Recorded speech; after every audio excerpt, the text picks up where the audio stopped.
میں نے حج کے حوالے سے چند ابتدائی باتیں گزشتہ جمعے عرض کی تھی، اسی سلسلے میں آج کچھ مزید باتیں کہنا چاہتا ہوں۔ میں نے گزشتہ جمعے جو کچھ عرض کیا تھا اس کا تعلق حج کی تیاری سے تھا کہ ہم عام طور پہ جو تیاری کرتے ہیں بیرون ملک جانے کی، اس کے علاوہ حج کے لیے کوئی خاص قسم کی تیاری کی بھی ضرورت ہے۔ ان میں سے بعض باتوں کا میں نے ذکر کیا تھا۔ اسی سلسلے کی مزید باتیں کچھ عرض کرنا چاہتا ہوں جیسے میں نے عرض کیا ہے۔ ان میں سے ایک بات یہ ہے کہ صرف یہی نہیں کہ گزشتہ معاملات کو آپ نے اس طرح حل کرنا ہے اور اس طرح اللہ کے سامنے جانا ہے کہ آپ اس کی جواب دہی کر سکیں، بلکہ اس کے ساتھ یہ بھی ضروری ہے کہ آپ اپنی شناخت پیدا کریں، اپنے آپ کو پہچانیں۔ آپ کا شعور بالکل واضح ہونا چاہیے کہ آپ وہاں جا رہے ہیں تو کس حیثیت سے جا رہے ہیں۔ اسی کہ انسان یہ بلکہ مسلمان بے شمار ہیں، بہت بڑی تعداد ہے ان کی، لیکن بڑی بد نصیبی یہ ہے کہ ان میں سے بیشتر لوگوں کو اس بات کا احساس نہیں ہے کہ اسلام کیا ہے، مسلمانی کیا ہے، ہم مسلمان ہیں تو ہماری ذمہ داریاں کیا ہیں۔ اس بات کا احساس نہیں، اور اس بات کا شعور بھی نہیں ہے، بلکہ علم بھی نہیں۔ بس لوگ یہ سمجھتے ہیں کہ ایک آدمی اگر کلمہ پڑھ لیتا ہے، مسلمانوں کے گھروں میں پیدا ہو جاتا ہے تو بس وہ مسلمان ہے، اس کے علاوہ اور اسلام کیا ہے۔ مجھے یاد پڑتا ہے کہ میں سعودیہ سے تعلیم حاصل کرنے کے بعد جب واپس آیا ہوں تو وہ زمانہ اسلامائزیشن کے حوالے سے بڑا معروف زمانہ تھا۔ اس کی عام بحثیں بھی جاری تھیں، عام باتیں بھی ہوتی تھیں، حکومت کی طرف سے بعض اقدامات کا اعلان بھی ہوتا تھا۔ تو میں اپنے گھر سے نکل کر شہر کی طرف جا رہا تھا تو میرے آگے آگے دو عورتیں جا رہی تھیں، تو وہ آپس میں اسی حوالے سے باتیں کر رہی تھی، اس لیے میں آہستہ آہستہ ان کے پیچھے چلتا گیا۔ تو جو بات جو مجھے آپ سے عرض کرنے کی ہے وہ یہ ہے کہ انہوں نے یہ بات کہی کہ دیکھو یہ بار بار کہا جا رہا ہے کہ اسلام آ رہا ہے، اسلام آ رہا ہے، یا اسلام کو ہم لانا چاہتے ہیں، یا کچھ لوگ ہیں وہ کہتے ہیں اسلام لانا چاہیے۔ تو وہ حیران ہو کر کہنے لگی کیا ہمیں اب نئے سرے سے مسلمان بننا؟ تو اسلام یہی ہے نا کہ ہم کلمہ پڑھتے ہیں بس، یا زیادہ یہ ہے کہ ہم اسلامی رسم و رسوم و آداب کا ادا کرتے ہیں، یا بہت کچھ خوش نصیب ہے تو وہ نماز پڑھ لیتا ہے، اس سے زیادہ اور اسلام کیا؟ اب یہ اسلام کی بار بار باتیں ہو رہی ہیں، اس کا مطلب یہ ہے کہ ہمیں عصر نو کلمہ پڑھایا جائے گا، ہمیں عصر نو مسلمان کیا جائے گا، اور ہمارے اللہ ہی بہتر جانتا ہے کہ ہم سے کیا کچھ ہونے والا ہے یا کیا کچھ کروایا جائے گا۔ تو یہ ان کا نظریہ، یعنی وہ بالکل نہیں جانتے تھے اسلام آخر ہے کیا، کس جانور کا نام، کہ ایک نظریہ ہے، آخر اعمال کی ایک پوری فہرست ہے، اس میں آداب زندگی بھی شامل ہے، اس کی اپنی ایک معاشرت ہے، اس کی اپنی ایک معیشت ہے، اس کی اپنی ایک سیاست ہے، اس کا اپنا ایک طریقہ ہے حکومت کا، اس کا اپنا طریقہ باہمی معاملات کا، لوگوں کے سوچنے سمجھنے خاص انداز اس میں ہوتے ہیں، بالکل آدمی بدل جاتا ہے۔ ان کو اس بات کا کوئی احساس نہیں تھا، اور میں نے ان پر کوئی تعجب کا اظہار نہیں کیا، اس لیے کہ چھوٹے بڑے جس آدمی سے بات کرنے کی نوبت آتی ہے کبھی، حتیٰ کہ پڑھے لکھے لوگوں سے بھی، وہ بھی بالکل نہیں جانتے کہ اسلام کیا۔ اسی سب سے پہلے تو اس بات کی آپ فکر کر کے جائیں، آپ کو اپنا شعور واضح ہونا چاہیے کہ میں ایک مسلمان حیثیت کے جا رہا ہوں تو میری اصل شناخت کیا ہے، مجھے کس حیثیت سے وہاں جانا ہے، اور کون سی چیز ہے جس کو مجھے اپنے اندر پختہ کرنی چاہیے، اور وہ ظاہر ہے وہ شناخت ہے، وہ شعور ہے۔ یوں تو یہ چیزیں نماز روزہ سے اور زکوٰۃ سے بھی کسی حد تک پوری ہوتی ہے، لیکن اس کی جو تکمیل ہوتی ہے وہ حج سے ہوتی ہے، اور یہی وجہ ہے کہ بہت سارے لوگوں نے اس پر بہت کچھ لکھا ہے کہ سب سے افضل عبادت کیا ہے، لیکن حضرت صلی اللہ علیہ وسلم کے ارشادات کو دیکھیں تو صاف معلوم ہوتا ہے کہ سب سے افضل عبادت حضور نے حج کو قرار دیا، اور اس کی وجہ کیا ہے کہ وہ شعور جو دیتی ہے نماز، اور جو روزہ پیدا کرتا ہے، جو زکوٰۃ دیتی ہے، اس کی تکمیل اگر ہوتی ہے تو وہ حج سے ہوتی ہے، اس کے علاوہ نہیں ہوتی۔ اب جس چیز کی تکمیل آپ کرنے کے لیے جا رہے ہیں، اس کی اگر آپ بالکل اس کی بنیادی باتوں کو نہیں جانتے تو پھر آپ کس بات کی تکمیل کریں؟ یعنی آپ کا ذہن واضح نہیں ہے ان چیزوں کے بارے میں، آپ کا عمل واضح نہیں ہے، آپ کے طریقے زندگی واضح نہیں ہے، آپ کے آداب واضح نہیں ہیں، تو پھر آخر کس چیز کی تکمیل کریے آپ جا رہے ہیں؟ امام ابو حنیفہ رحمۃ اللہ علیہ نے جب سفر کیا ہے حج کا، تو ان کے بارے میں کہا جاتا ہے کہ وہ اس بارے میں بڑے متردد تھے کہ افضل العبادات کیا ہے۔ اس بارے میں وہ سوچتے رہتے اور غور و فکر کرتے، اسی کے بعد روایات آپس میں وہمی متصادم بھی ہیں۔ تو آخر وہ وہاں جا کر جب انہیں حج خود کیا تو پھر وہ یکسو ہو گئے کہ سب سے افضل عبادت اگر کوئی ہے تو واقعی حج۔ اس لیے اس میں اس کامل شعور کی اور اس میں اس شناخت کی تکمیل ہو جاتی ہے جو ایک مسلمان کو ہونی چاہیے۔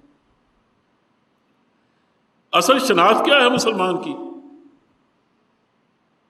وہ یہ ہے کہ وہ از اول تا آخر اپنا بندہ نہیں ہے، نہ اپنے دور کا ہے، نہ اپنے معاشرے کا ہے، نہ اپنی برادری کا ہے، بلکہ وہ صرف اللہ کا بندہ ہے۔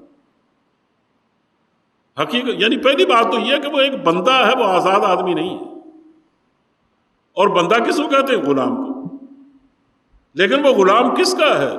اپنی برادری کا نہیں، یعنی کہ وہ برادری جو فیصلہ کرے اس کی پابندی کرے۔ وہ اپنی ذات کا بھی نہیں کہ جو اس کی خواہشات چاہیں اس کی تعمیر کرے۔ وہ کسی کا بندہ نہیں ہے، بندہ ہے تو صرف اللہ کا ہے۔ یہ اصل میں اس کی یہ اصل شناخت ہے۔ اس لیے قرآن میں پہلے بھی ایک دفعہ اس پر تقریر کر چکا ہوں، شاید ایک سے زیادہ مرتبہ کہہ چکا ہوں کہ قرآن کریم نے اس کو بالکل واضح انداز میں ایک جگہ نہیں کئی موقعوں پر ارشاد فرمایا کہ وَمَا خَلَقْتُ الْجِنَّ وَالْإِنسَ إِلَّا لِيَعْبُدُونِ۔ یہ تو مشہور آیت ہے جو آپ کو بھی یاد ہوگی کہ میں نے اپنے جنوں اور انسانوں کو پیدا اس لیے کیا تاکہ وہ میری عبادت کریں، یعنی میری بندگی اور میری غلامی کریں۔ اس کا مطلب یہ ہے کہ آدمی کے اور جنوں کے پیدا کرنے کی، انسانوں اور جنوں کے پیدا ہونے یا پیدا کرنے کا اصل جو مقصد ہے وہ صرف ان کی غلامی کو پختہ کرنا ہے۔ اگر وہ اپنی غلامی میں بالکل واضح نہیں ہے، اور غلامی سن لیجئے وہ کیا ہے۔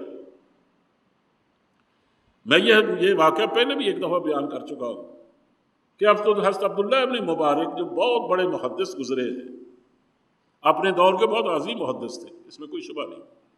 کتاب الزہد سب سے پہلی ان کی کتاب ہے جو لکھی گئی، بلکہ یعنی اس کا زمانہ کہنا چاہیے موطا امام مالک سے پہلے کا۔ وہ چونکہ اس کی ساری حدیثیں دوسری کتابوں میں آگے اس کا ذکر نہیں ہوتا، اس لیے وہ کتاب الزہد انہوں نے لکھی تھی۔ تو یہ بہت بڑے محدث ہیں، امام ابو حنیفہ کے خاص شاگردوں میں سے۔ تو وہ اپنے گھر میں چونکہ بڑے امیر آدمی تھے اور افغانستان کے اصل میں رہنے والے تھے، اس کے بعد بغداد چلے گئے، اور افغانستان میں ان کے بہت سارے باغات تھے، تو بڑی جدی پشتی وہ امیر آدمی تھے۔ تو وہاں بھی انہوں نے جا کر بغداد میں بہت بڑا گھر بنایا تھا۔ تو وہ اپنے جس کمرے میں لیٹے ہوئے نا، تو اس میں شیشے کی کھڑکیاں تھیں، یعنی اس زمانے میں بھی کھڑکیوں میں شیشہ لگتا تھا، شیشے سے باہر نظر آتا تھا۔ انہوں نے دیکھا ہے کہ ایک نوجوان بار بار آ جا رہا ہے سخت سردیوں کی راتوں میں، یخ بستہ رات ہے اور وہ بار بار آ جا رہا ہے، اور اس نے ایک آرا لباس پہنا ہوا۔ یہ بھی نہیں کہ اس نے وہ گرم کا لباس پہنا ہوا ہو، عام سوتی کپڑے پہنے ہوئے ہیں، اور وہ بھی اس کے اوپر کوئی دوسرا نہیں، کوئی گرم چادر نہیں، کوئی کوڑ نہیں، کچھ بھی نہیں۔ تو آپ سے نہ رہا گیا، آپ نے اپنے ملازم سے کہا کہ اس نوجوان کو ذرا اندر بلاؤ۔ اس کو اندر بلایا گیا۔ آپ نے بڑے پیار سے اسے پوچھا کہ بیٹے کیا تمہیں سردی نہیں لگتی؟ انہوں نے کہا جی میں بھی انسان ہوں، سردی کیوں نہیں لگتی؟ باہر آپ دیکھ رہے ہیں کتنی ٹھنڈک ہے، تو میں بھی اسے محسوس کرتا ہوں۔ تو آپ نے دوسرا سوال یہ کیا کہ تم نے پھر گرم کپڑے کیوں نہیں پہن رکھے؟ اگر تمہیں سردی لگتی ہے تو تم گرم کپڑے کیوں نہیں پہنے؟ انہوں نے کہا جناب میرے پاس گرم کپڑے نہیں ہیں۔ آپ نے تیسرا سوال یہ کیا کہ پھر تم نے گرم کپڑے بنوائے کیوں نہیں؟ انہوں نے کہا جناب وہ فلاں صاحب جو ہے نا، میں ان کا غلام ہوں، آپ اسی محلے میں رہتے ہیں، تو اس وقت تک ابھی تک یعنی تھوڑی بہت غلامی باقی تھی۔ انہوں نے کہا میں ان کا غلام ہوں، انہیں ظاہر ہے کہ مجھے نئے کپڑے نہیں بنا کے دیے تو میرے پاس کہاں سے آتے؟ اب چوتھا سوال آپ نے یہ کیا کہ تم نے اپنے مالک سے کیوں نہیں کہا کہ سردیوں کا موسم ہے تو آپ مجھے گرم کپڑے بنا کے دیں؟ اب اس نے غور سے دیکھا ہے حضرت عبداللہ ابن مبارک کی طرف، اور کہنے لگا کہ صاحب آپ یوں تو دیکھنے کو بڑے سمجھدار ابھی معلوم ہوتے ہیں، یہ آپ نے کیا سوال کیا؟ میں نے آپ کو بتایا کہ میں غلام ہوں۔ انہوں نے کہا کہ ہاں بتایا تم نے، لیکن میں نے یہ پوچھا کہ تم نے کیوں نہیں کہا اپنے مالک سے؟ انہوں نے کہا جناب کیا غلامی کے میں یہ بات شامل ہے کہ اپنے مالک سے یہ کہا جائے کہ مجھے یہ چیز چاہیے اور مجھے یہ چیز نہیں چاہیے؟ غلامی کا تو مطلب ہی یہ ہے کہ مالک جس حال میں رکھے اس کا غلام کی غلامی کا تقاضا یہ ہے کہ غلام اس پر خوش رہے، وہ کبھی سی شکوہ نہ کرے، کبھی مطالبہ نہ کرے۔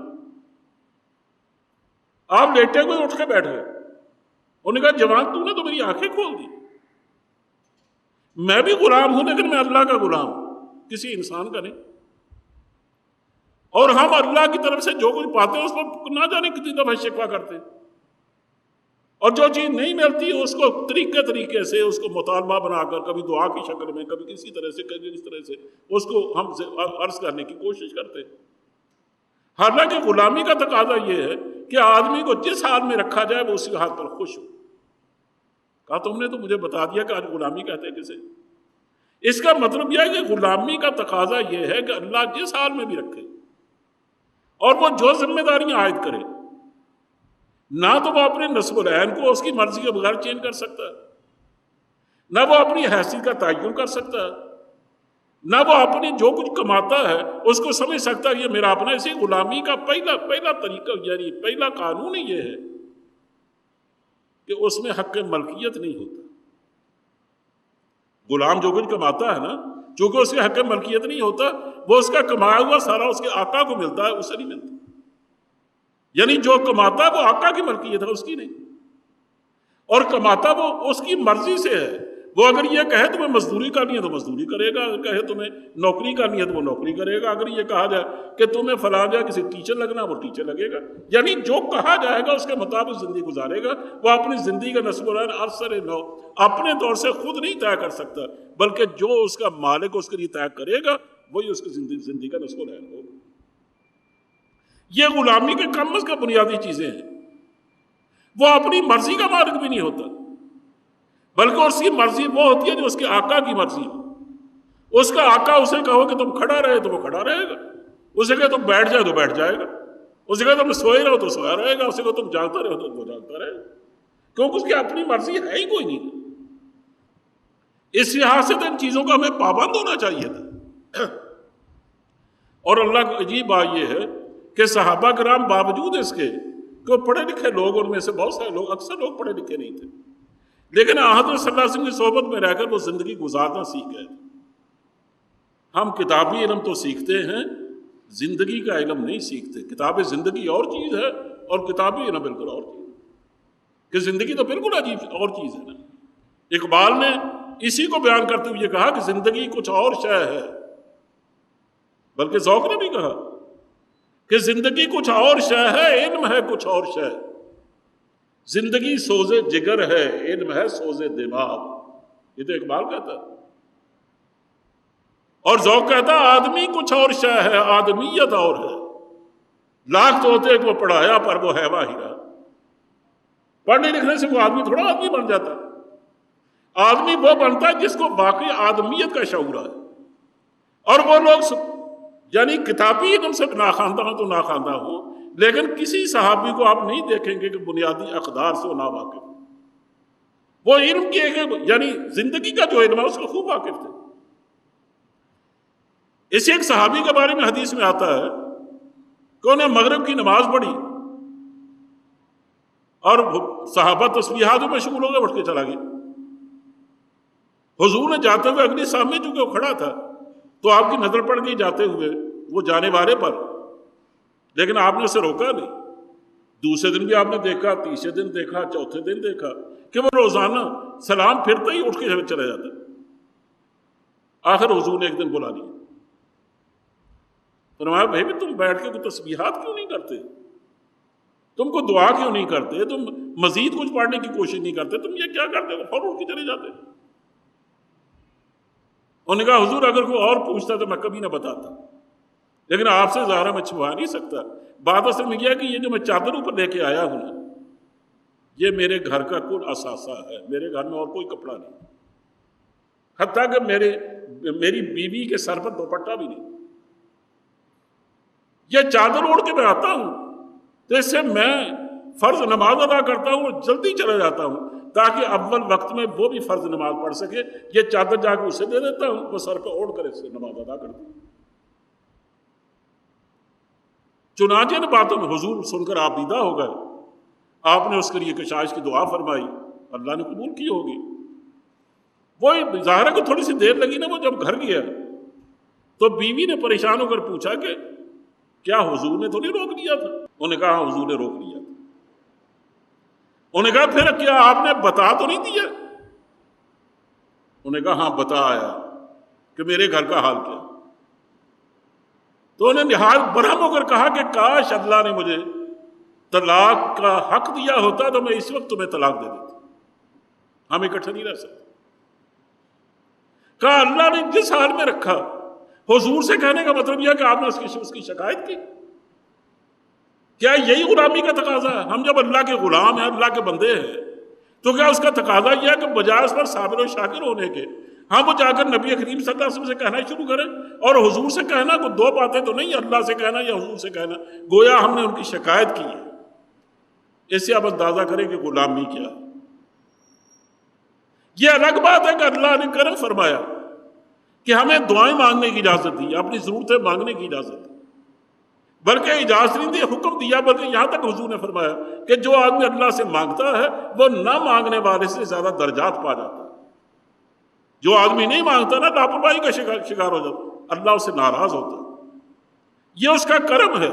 ورنہ غلامی کا تقاضا یہی ہے کہ آدمی اس سے کبھی نہ مانگے، جس حال میں رکھے اسی حال میں مست رہے.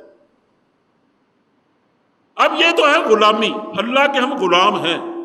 تو غلامی کی یہ تو ایک بنیادی چیزیں ہیں نا کہ وہ جن باتوں کا حکم دیتا ہے اس کی تعمیر کرے، جن باتوں کو ہماری یقین کی قوت بناتا ہے ان سے یقین پیدا کرے. جو دل و دماغ جس سے تطہیر پاتے ہیں اس سے دل و دماغ کی واقعی تطہیر کی جائے. یعنی جس سے زندگی بنتی ہے اس سے کبھی عہدہ برا، اس سے کبھی انحراف اختیار نہ کریں. یہ دماغی طور پر اور قلبی طور پر اس طرح جب ہم اپنے آپ کو سیراب کر لیں، پھر اپنے اعمال کا جائزہ لیں کہ اللہ نے نماز فرض کیا، میں نماز کا پختہ ہوں کہ نہیں. اس نے سال بعد مجھ پر زکوٰۃ عائد کیا گیا، اپنے مال میں زکوٰۃ دیتا ہوں. اس نے سال میں 1 مہینے کے روزے رکھے، کیا مہینوں کا میں حق، اس مہینے کا میں حق ادا کرتا ہوں. اس طرح زندگی کے معاملات کو دیکھے کہ میں جو کاروبار کرتا ہوں کیا واقعی یہ کاروبار اس کے طریقے کے مطابق کرتا ہوں جو اللہ نے جو شریعت مجھ پہ نازل کی ہے، یا واقعی اس میں کوئی کمی بیشی بھی کرتا ہوں. جو اپنی پھر معاشرت کو دیکھے کہ لوگوں سے ملتا جلتا ہوں، میں لوگوں کے ساتھ معاملات کرتا ہوں، میرے گھر کے معاملات ہیں، گھر میں بچوں کے ساتھ میرا رویہ ہے، میری بیوی کے ساتھ میرے اس کے حقوق بھی ان کے ادا کرتا ہوں، اس طرح میرے ہمسائے کے حقوق، کیا یہ میں ساری چیزیں اس کے مطابق ادا کر رہا ہوں جیسے اللہ نے اور اللہ کے رسول نے مجھے حکم دیا؟ یعنی ان میں سے ہر چیز کا ادا کرنا، یہ یوں سمجھ لیجیے اپنے شعور کو پختہ کرنا ہے. نماز آدمی سے تجدید عہد تو کرواتی ہے کہ آدمی جب مثلا ظہر کی نماز پڑھتا ہے نا تو اللہ سے ایک عہد کر کے آتا ہے کہ یا اللہ میں اعتراف کرتا ہوں میں تیرا بندہ. اس لیے اس میں جب وہ یہ کہتا ہے ایاک نعبد و ایاک نستعین، ہم تیری ہی عبادت کرتے ہیں، یعنی تیری ہی غلامی کرتے ہیں اور تجھی سے مدد چاہتے ہیں. اس طرح تجدید عہد کرتا ہے وہ ہم نماز میں، اور اپنے اعمال سے بھی جب وہ ہاتھ اٹھا کر اللہ اکبر کہہ کے نیت باندھتا ہے، اس کا مطلب یہ ہے کہ وہ دنیا کی ہر غلامی سے انکار کر کے اللہ کی غلامی کا اقرار کرتے ہوئے نیت باندھتا، بالکل ویسے نیت باندھ رہتا جیسے غلام اپنے آقا کے سامنے کھڑا ہوتا ہے. اور پھر جب اس کی غلامی زور کرتی ہے نا تو وہ رکوع میں گر جاتا ہے، یعنی جھک جاتا ہے اپنے اللہ کے سامنے. اور غلامی اس کے اندر ارتعاش پیدا کرتی ہے، وہ زمین پر سر رکھ دیتا ہے، کبھی بیٹھتا ہے، کبھی اٹھتا ہے، کبھی کھڑا ہوتا ہے، کبھی قعود میں، کبھی سجود میں. یہ ساری چیزیں اس کی غلامی کو پختہ کرنے یا تجدید کرنے کا ایک ذریعہ ہے. لیکن اس میں مشکل یہ ہے کہ صبح کی نماز پڑھی، ظہر تک معمولات میں کھوئے رہے، بھول گیا آدمی کہ صبح میں کیا عہد کر کے آیا.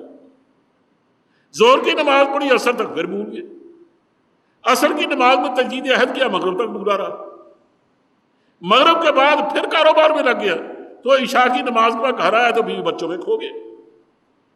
یعنی اس میں تجدید عہد تو ہوتا ہے، اللہ کی غلامی کا اقرار تو ہوتا ہے، لیکن بار بار آدمی کو نسیان کے دورے بھی پڑتے ہیں اور بار بار آدمی نسیان کا شکار بھی ہوتا ہے۔ اسی اللہ نے روزے کی شکل میں ایک ایسی بات نازل فرمائی کہ جس میں صبح سے لے کر شام تک آدمی نہ کھاتا ہے نہ پیتا ہے نہ بیوی سے تعلق رکھتا ہے نہ کوئی اور معاملہ، یعنی کچھ حتیٰ کہ جھوٹ تک نہیں بولتا، نہ لڑتا ہے نہ جھگڑتا ہے، اس کی زندگی میں رفث بھی نہیں ہوتا، فسوق بھی نہیں ہوتا، جدال بھی نہیں ہوتا، اور یہ سب کچھ اس لیے ہوتا ہے کہ وہ اللہ ہی کا غلام بن کر زندگی گزارنا چاہتا ہے، اور رات کو اس وقت تک نہیں سوتا جب تک اللہ کی بارگاہ میں کھڑے ہو کر اس کا حق ادا نہیں کر لیتا، یعنی وہ اس کی تراویح نہیں پڑھ لیتا۔ لیکن اس کے بعد جب سورہ توبہ نازل ہو گئی تو صاف صاف فرما دیا گیا کہ لا تقربوا المسجد الحرام بعد عامہم ھذا، آج کے بعد یہ لوگ کبھی انما المشرکون نجس، مشرک پلید ہیں، فلا یقربوا المسجد الحرام بعد عامہم ھذا، آج کے بعد یہ مسجد حرام کے قریب بھی نہ پھٹکے۔ جب پابندی لگا دی گئی، جو لوگ مسلمان ہونا تھے وہ مسلمان ہو گئے، جو بھاگنا چاہتے تھے بھاگ گئے، ملک چھوڑ گئے۔ تب حضور 10ویں سنہ ہجری میں آپ تشریف لائے، اس وقت کوئی بھی مشرک اللہ کے گھر میں طواف نہیں، یعنی وہ حج اب شرک پر بھی باقی رہے اور پھر اللہ کی عبادت بھی کرے اور اپنے طریقے سے نہیں کر سکتا تھا۔ جب یہ حکم نازل ہوا تو مکے کے مسلمان بہت پریشان ہوئے، انہوں نے کہا یہ جو سوق عکاظ ہے اس میں مشرکین ابھی بہت بڑی تعداد میں ہیں پورے جزیرہ عرب میں، وہ اپنا مال تجارت لاتے تھے، ہم ان کے ساتھ تجارت کیا کرتے تھے، اور اس سے جو ہمیں پس انداز ہوتا تھا اس سے ہم پورا سال گزارتے تھے۔ جب وہ اب نہیں آئیں گے اس حکم کے بعد ظاہرہ وہ نہیں آئیں گے، اور مسلمان تو ابھی اس قابل نہیں ہوئے کہ وہ مال تجارت لا سکیں، اور اگر لائیں بھی تو ظاہرہ تھوڑا تھوڑا لائیں گے، ہمارا اتنا پس انداز نہیں ہوگا کہ ہم سارا سال بیٹھ کے آرام سے کھا سکیں، تو ہم تو بھوکوں مر جائیں گے، پھر ہم کیا کریں۔ بڑی پریشانی ہوئی مسلمانوں کو، یعنی کافروں کو جو پریشانی ہوئی وہ تو ہوئی کہ کتنی بڑی بات کہہ دی گئی کہ آج کے بعد مسجد حرام میں مسلمان نہ آنے پائے، آپ یہ مشرک نہ آنے پائے، اس لیے کہ پلید ہیں، یہ پلیدی بھی ذہن میں رہے۔ یہاں پلیدی کا لفظ کیا ہے؟ انما المشرکون نجس، نجس ہیں یہ۔ اور جہاں تک سود کا تعلق اس میں فرمایا انما الخمر والمیسر والانصاب والازلام رجس من عمل الشیطان، یہ ساری پلید کام ہیں اور یہ شیطان کے کام، ان کو ہی پلید کہا گیا، چاہے وہ جوا ہو، چاہے وہ شراب ہو، چاہے وہ ازلام، یہ کو ظاہر ہے اس میں سود ہوتا تھا اور جوا ہوتا تھا، کہ یہ سارے کام یہ نجس ہے، یعنی ان کا نجس کہہ کر مسلمانوں کو روک دیا اور رک گئے، اور اس کو بھی کہا گیا کہ یہ نجس لوگ ہیں، یہ نہ آنے پائے اس کے قریب۔ لیکن پریشانی کس کو ہوئی؟ ان کو تو خیر ہوئی، مشرکین کو، وہ بھاگ گئے دوسرے ملکوں میں یا مسلمان ہو گئے، لیکن خود مسلمانوں کو ہوئی، حتیٰ کہ یہ بات انہوں نے تو اپنے دل میں چھپائی، لیکن کس طرح بات نکل گئی اور نبی کریم صلی اللہ علیہ وسلم تک پہنچی۔ معلوم ہو سکتا ہے حضور نے دعا فرمائی ہو۔ اس کے بعد کا جو آیت کا دوسرا ٹکڑا ہے، آپ بیٹھے ہیں حافظ صاحب، ان سے پوچھ لیجئے، مولانا بیٹھے ہیں ان سے پوچھ لیجئے، فرمایا وَإِنْ خِفْتُمْ عَيْلَةً فَسَوْفَ يُغْنِيكُمُ اللَّهُ مِنْ فَضْلِهِ إِنْ شَاءَ، اگر تمہیں اندیشہ ہے کہ تم کلاش ہو کے مر جاؤ گے، کہ تمہیں غربت تنگ کرے گی، یہ لوگ نہیں آئیں گے تو کھاؤ پیو گے کہاں سے؟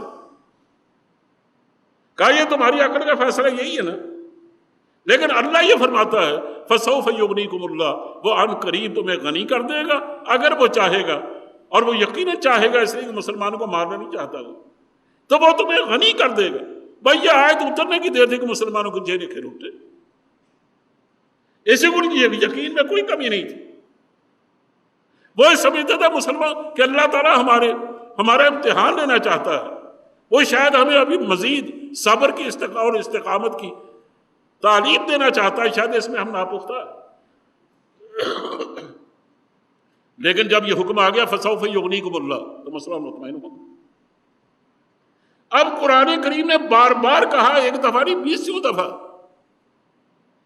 کہ مسلمانوں اللہ کا حکم یہ ہے کہ يَمْحَقُ اللَّهُ الرِّبَا وَيُرْبِي الصَّدَقَاتِ، وہ صدقات کو یعنی اللہ کے راستے میں خیرات کرنے کو تو بڑھاتا ہے، زکاتوں کو بڑھاتا ہے، لیکن جہاں تک سود کا تعلق اس کا مٹھ مارتا، اس کے تباہ کر دیتا ہے۔ جو قوم بھی سودی کاروبار کرے گی وہ قرضوں میں جکڑی جائے گی۔ آج دیکھیے مغرب سرمایہ نظام جہاں ہے، جہاں جہاں بھی سرمایہ نظام ہے، وہاں تقریباً 100 کے قریب بینک ہیں جو بالکل کلاش ہو چکے ہیں، ان کا دیوالیہ ہو گیا۔ اور ہوا کیوں؟ اس لیے وہ سودی کاروبار کرتے تھے۔ اور امریکہ جیسا ملک مقروض ہو گیا ہے، ان کو اندازہ ہو رہا ہے کہ اصل راستہ وہی ہے جو اسلام نے بتایا تھا۔ اس لیے دنیا میں اب 100 بینک ایسے ہیں جو بغیر سود کے چل رہے ہیں، اور بہت بڑی دولت ان کے یہاں جمع ہو رہی ہے۔ اور اللہ اگر کوئی بھی مسلمان ملک اس لیے ہمت کرے، اور جیسے مسلمانوں کو کرنی چاہیے، تو اللہ تعالیٰ ان پر ہونا ایسے برسائے گا کہ قرآن کریم نے خود یہ بنی اسرائیل سے یہ کہا تھا اور ہمیں بھی سنایا گیا، فرمایا کہ کیا ہے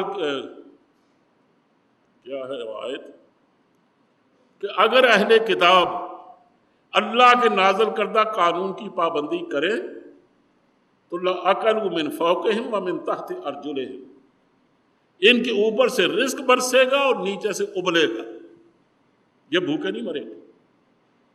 صرف اللہ کے قانون پر پابندی کرنے کی ضرورت ہے۔ اور یہی بات ہمیں بھی کہا یا اہل کتاب لستم علی شیء حتی تقیموا التوراۃ والانجیل وما انزل الیہم من ربہم، اور ما انزل الیہم من ربہم مراد قرآن کریم ہے کہ اہل تورات کو نافذ کریں، اہل انجیل کو نافذ کریں۔ اب جب کہ قرآن آ گیا تو قرآن کو نافذ کیا جائے، تو اللہ کا وعدہ یہ ہے کہ میں ان پر رزق اس طرح برساؤں گا کہ یہ بھول جائیں گے اس بات کو ہم کبھی غریبی ہوتے تھے۔ عمر بن عبدالعزیز کا زمانہ وہ کیا آپ کو یاد نہیں؟ اللہ تعالیٰ نے کھجوروں میں اتنی بڑی بڑی کھجوریں لگائی ان کے زمانے میں کہ جس کی گٹھلی تقریباً 1 انگلی کے برابر تھی، اور ان کو خزانے میں رکھا گیا اور بعد میں صدیوں تک محفوظ رہی۔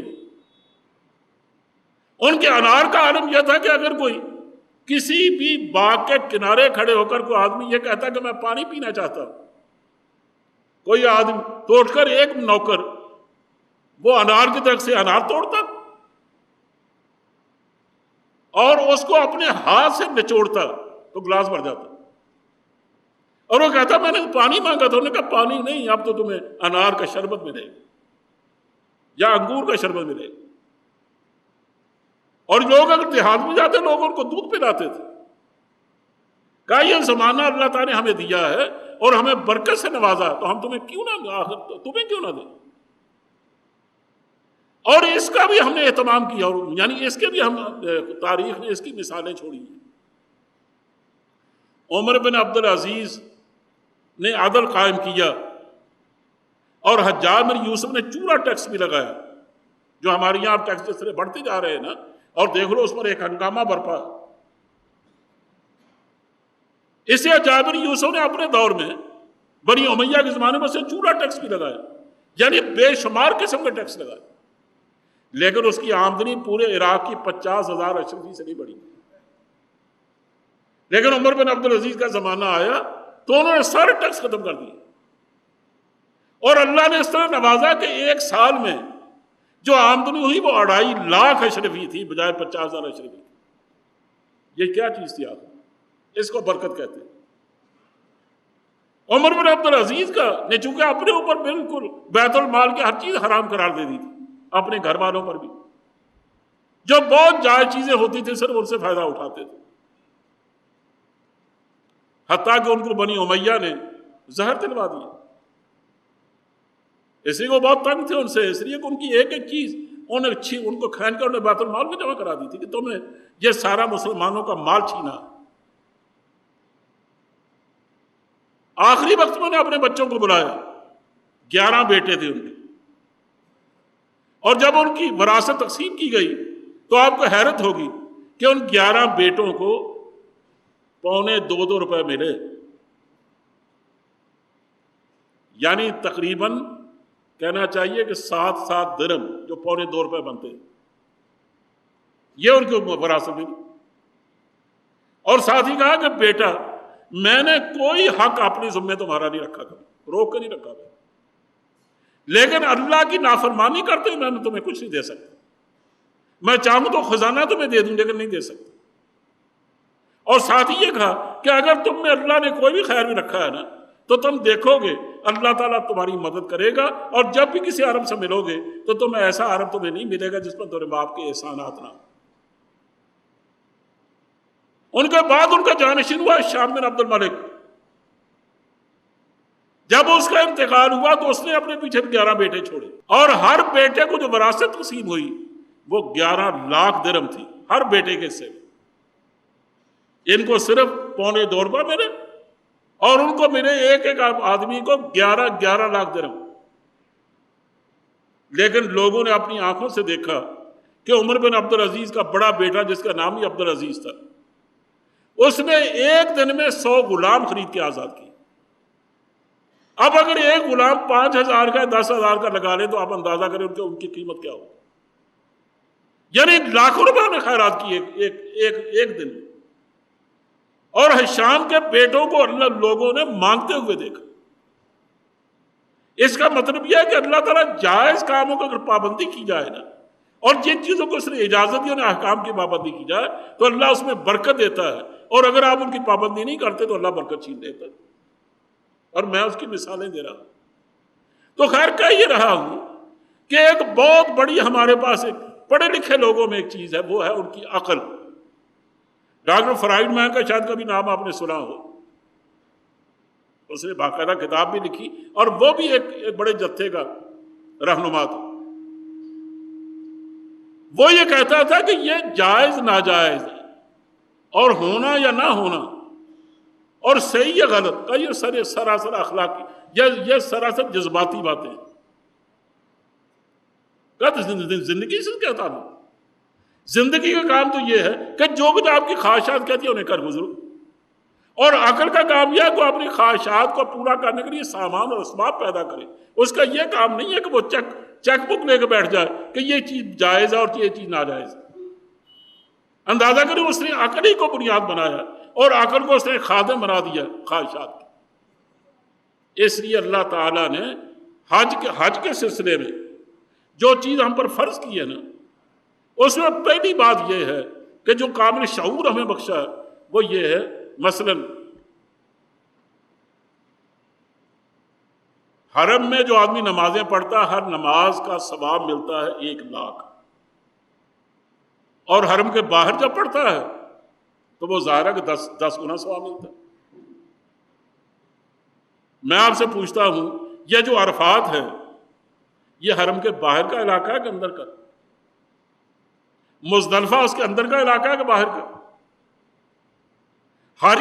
یعنی عرفات میں آدمی ظہر پڑھتا ہے، عصر پڑھتا ہے، مغرب نہیں پڑھتا لیکن اس سے پہلے نکل آتا ہے، وہاں 10 گنا ثواب ملتا ہے، وہ چھوڑ کے گیا 1,00,000 گنا۔ کیوں؟ اس لیے وہ اللہ کا حکم یہی ہے۔ اگر وہ اپنی عقل کو دعوت دے کہ میں 1,00,000 گنا چھوڑ کر 10 گنا پر کیوں جاؤں، تو کبھی عرفات نہیں جائے گا، کبھی مزدلفہ نہیں جائے گا۔ مینا کا علاقہ چونکہ اس کا کچھ علاقہ حرم میں ہے تو وہ ہو سکتا ہے کہ مینا میں جائے لیکن اس سے آگے نہیں بڑھے۔ اس لیے وہ جب عرفات میں وہ مغرب کا وقت آتا ہے تو اس وقت آدمی نکلتا ہے جب ایک توپ چلتی ہے، گویا اذان ہو جاتی ہے مغرب کی، لیکن وہاں نماز نہیں پڑھ سکتا۔ وہاں سے چلتے چلتے عام طور پہ قضا ہو جاتی ہے، عشاء کا وقت بھی سے بھی بہت آگے نکل جاتا ہے وقت۔ خود میں نے حج کیے کئی دفعہ تو میں نے دیکھا ہے کہ کبھی بھی آدمی مغرب کی نماز مغرب کے وقت میں نہیں پڑھتا، لیکن چونکہ اللہ کا حکم ہے کہ تم عشاء اور مغرب کو ملا کے پڑھو، وہاں عقل سہارا نہیں دیتی۔ اگر آدمی یہ کہے کہ جب نمازیں تو فرض ہوئی ہیں وقت کی پابندی کے ساتھ، ان الصلاۃ کانت علی المؤمنین کتابا موقوتا، نماز وقت کی پابندی کے ساتھ فرض ہے، تو جب مغرب کی نماز کا وقت وہاں ہو گیا تو ہمیں وہاں نماز پڑھنی چاہیے۔ آخر مزدلفہ میں پہنچ کر عشاء اور مغرب کی نمازیں اکٹھی کیوں کرے؟ وہ تو مغرب قضا ہو جائے گی۔ لیکن اللہ کا حکم آج یہی ہے کہ آپ قضا کر کے پڑھیں، لیکن اپنے طور پر ادا مت کرنے کی کوشش کریں ورنہ گناہ گار ہو۔ اسی پر آپ قیاس کرتے چلے جائیں۔ یعنی وہاں اصل میں یہ ٹریننگ دی جاتی ہے کہ تمہیں ہر صورت میں اپنی عقل کے پیچھے نہیں، اللہ کے حکم کے پیچھے چلنا، تمہیں رسول اللہ صلی اللہ علیہ وسلم کی سنت پر عمل کرنا، اپنی عقل کے پیچھے نہیں جانا، تم نے بالکل اسی طرح عمل کرنا۔ جب اس سے پہلے آپ جانتے ہیں کہ قریش یہ سمجھتے تھے کہ ہم عرفات کیوں جائیں، وہ مزدلفہ سے واپس آ جاتے تھے۔ قرآن کریم نے پابند کیا کہ اگر تم مسلمان ہو گئے ہو اب تمہیں عرفات جانا پڑے گا، کیونکہ اللہ کا حکم یہ ہے، تمہاری سطوت اپنی جگہ، تمہاری لخبت اپنی جگہ، لیکن وہ آج کے دن کام نہیں آئے گی۔ میں اور بھی مثالیں دینا چاہتا تھا لیکن اب وقت ختم ہو گیا ہے، اسی کو میں آگے بڑھاؤں گا اور شاید اگلے جمعہ بھی اسی پر صرف کرنا پڑے۔ اللہ تعالیٰ اس کو قبول فرمائے۔ کہنا صرف یہ ہے تکمیل عبودیت حج سے ہی ہوتی ہے، اس کے بغیر نہیں ہوتی۔ اس میں آدمی مکمل طور پر اللہ کا بندہ بن جاتا ہے، اس کے بغیر کسی نماز، روزے، حج، زکوٰۃ میں یہ دولت نہیں ملتی۔